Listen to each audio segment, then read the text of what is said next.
Micro penis या penis की size का कम होना एक आम समस्या होती है जो लगभग 2.5% लड़कों को प्रभावित करती है। बहुत सारे बच्चे जो हमारे पास माइक्रो पेनिस या स्मॉल पेनाइल साइज के साथ आते हैं, उनकी पेनिस की साइज वास्तव में छोटी नहीं होती। मोटे बच्चों में जिनमें की फैट की मात्रा अधिक होती है, पेनिस कई बार फैट के अंदर दबा होता है, जिसे हम बरीड पेनिस कहते हैं। ऐसी परिस्थितियों में बीमारी के बारे में जानकारी करने से पहले हमें वास्तव में माइक्रो पेनिस है कि नहीं, यह जानना आवश्यक होता है। पेनिस की साइज का मूल निर्धारण टेस्टोस्टेरोन हार्मोन के माध्यम से होता है, जो टेस्टिस से बनता है, जिसका नियंत्रण ल्यूटिनाइजिंग हार्मोन या LH जो पिट्यूटरी से बनता है के द्वारा होता है, जो intern GnRH gonadotropin releasing hormone जो हाइपोथैलेमस से बनता है के द्वारा नियंत्रित होता है। गर्भावस्था में एवं पहले वर्ष में जन्म के बाद टेस्टोस्टेरोन हार्मोन का लेवल काफ़ी ज़्यादा होता है,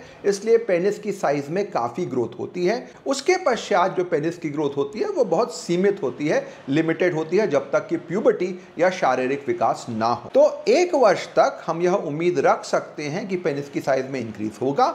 उसके पश्चात करीब 10 या 12 वर्षों तक, जब तक प्यूबर्टी का विकास नहीं हो रहा है, पेनिस की साइज स्थिर रहती है। तो यदि किसी लड़के का पेनिस का साइज अपनी उम्र के मानकों के अनुसार कम है, तभी हम उसको माइक्रो पेनिस कहते हैं। जन्म के समय यदि पेनिस की साइज 2 सेंटीमीटर से कम है, 1 वर्ष के अंदर में लगभग 3 सेंटीमीटर से कम है, 5 वर्ष के अंदर में 4 सेंटीमीटर से और 10 वर्ष के अंदर में 4.5 सेंटीमीटर से कम है, तो यह माइक्रो पेनिस की निशानी हो सकता है। अगर जन्म के समय पेनिस की साइज बहुत कम है, तो यह एक गंभीर बीमारी का परिचायक हो सकता है, क्योंकि यह पिट्यूटरी की एब्नॉर्मेलिटी बताता है, जिसमें कई सारे अन्य पिट्यूटरी हार्मोन्स खराब हो सकते हैं, शुगर कम हो सकती है और हाइपोग्लाइसीमिया भी हो सकता है। प्यूबर्टी या किशोरा अवस्था के दौरान पेनिस की साइज में काफ़ी वृद्धि होती है, पर यह वृद्धि सीमित होती है।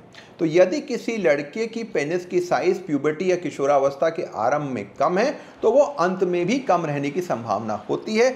जब कोई बच्चा हमारे पास माइक्रोपेनिस की कंप्लेन लेकर के आता है, तो 3 मुख्य प्रश्न होते हैं कि क्या यह वास्तव में माइक्रोपेनिस है, यदि माइक्रोपेनिस है तो उसका कारण क्या है और उसका उपचार हमें किस प्रकार से करना है। दूसरा महत्वपूर्ण बिंदु होता है कि पेनिस की साइज को सही तरीके से आंका जाए, यानी हमें सबसे पहले सुप्राप्यूबिक फैट को दबाना होता है, बरीड पेनिस को हटाना होता है और उसके बाद पेनिस की साइज को नापना होता है।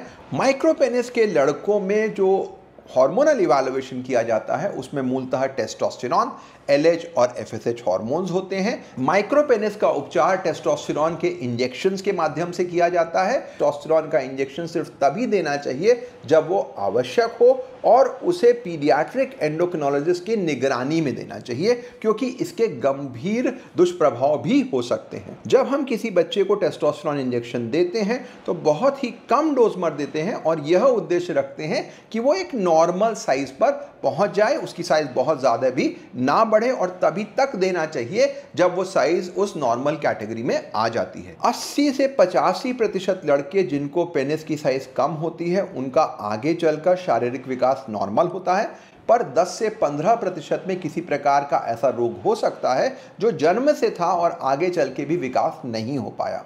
इन बच्चों का वापस 12 से 14 वर्ष के आसपास देखना आवश्यक होता है कि उनमें नॉर्मल प्यूबर्टी या किशोरा अवस्था का विकास हो रहा है।